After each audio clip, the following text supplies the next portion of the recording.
When was the last time that you have taken your own life decision by not just asking anyone else? Not your parents, not society, not tradition, but just yourself. I don't mean taking small decisions as of which food to order for a dinner. I mean the bigger ones which can change the trajectory of your own life existence.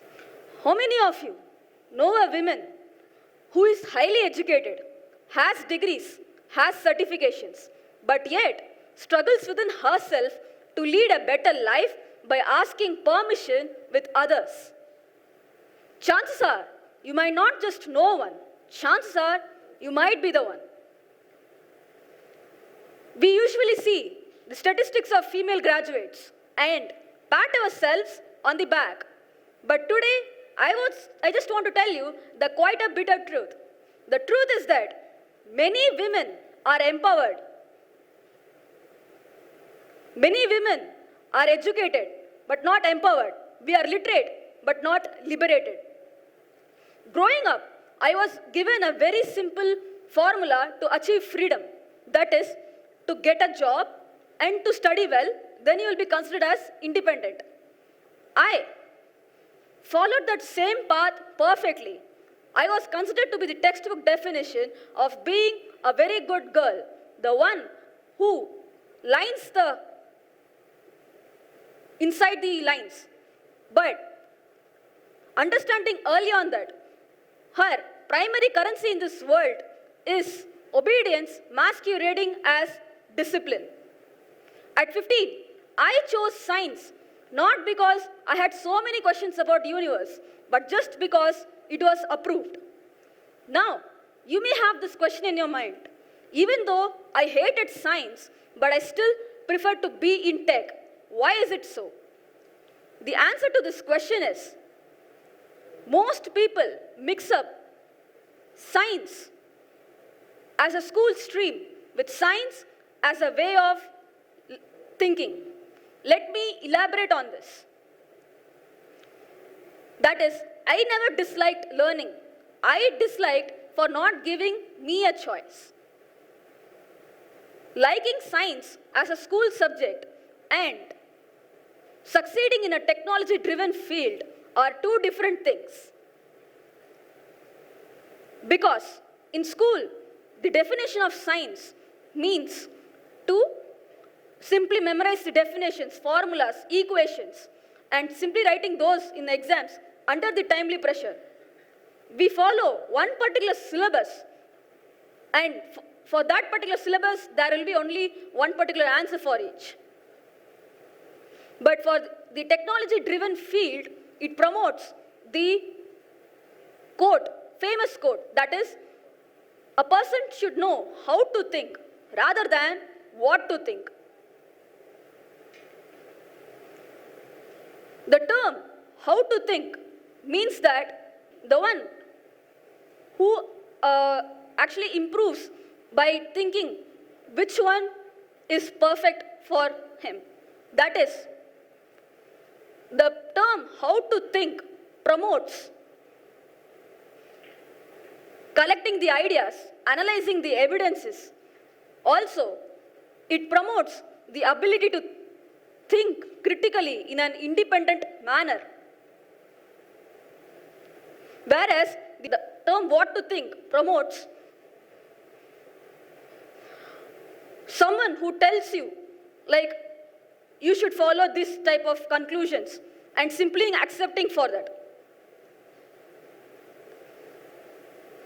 Now, let me actually tell you the furthermore things where each and every woman face in their lives.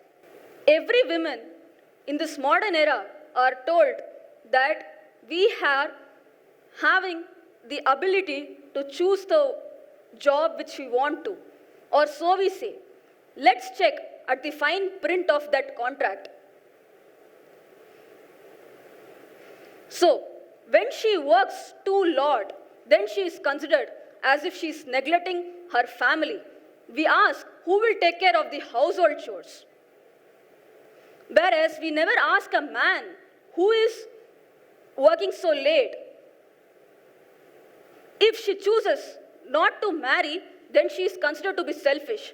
But if she chooses to marry, then she is considered to be the CEO of the household chores. That is, the chief emotional officer who actually manages all sorts of emotions while she is presenting the next morning.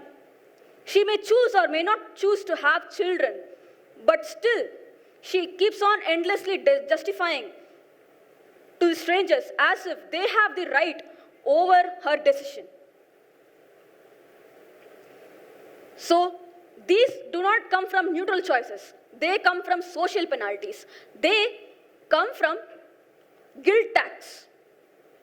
And this type of tax is being paid by each and every woman. And we have also internalized this as our surveillance because we don't even need society to stop us, because we stop ourselves by asking ourselves as of, don't speak too loud, don't ask too many doubts, don't question too much, don't think too much, what will neighbors will say. I mean, these type of unnecessary questions will come in your mind during that type of point. So, I mean, as a superwoman, she balances everything in life, and we congratulate her for that. But yet, nobody sees the exhaustion out of it. Nobody sees how much struggle she faces while balancing everything. But why? Balance is alone a woman's responsibility. She carries the impossible loads within herself. But still,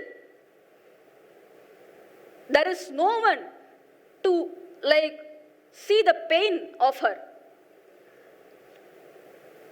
Okay. So, here is the most uncomfortable truth. The uncomfortable truth is that most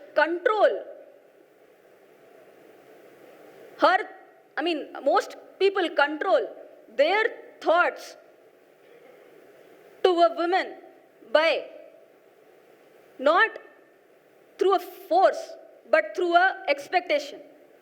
Because as long as she is free, or as long as she's willing to be free, or her choices actually can make others feel comfortable, she is free as long as she doesn't ask for too much. But suddenly, the problem isn't with the system, because it is you who actually want a different. So what does real empowerment mean?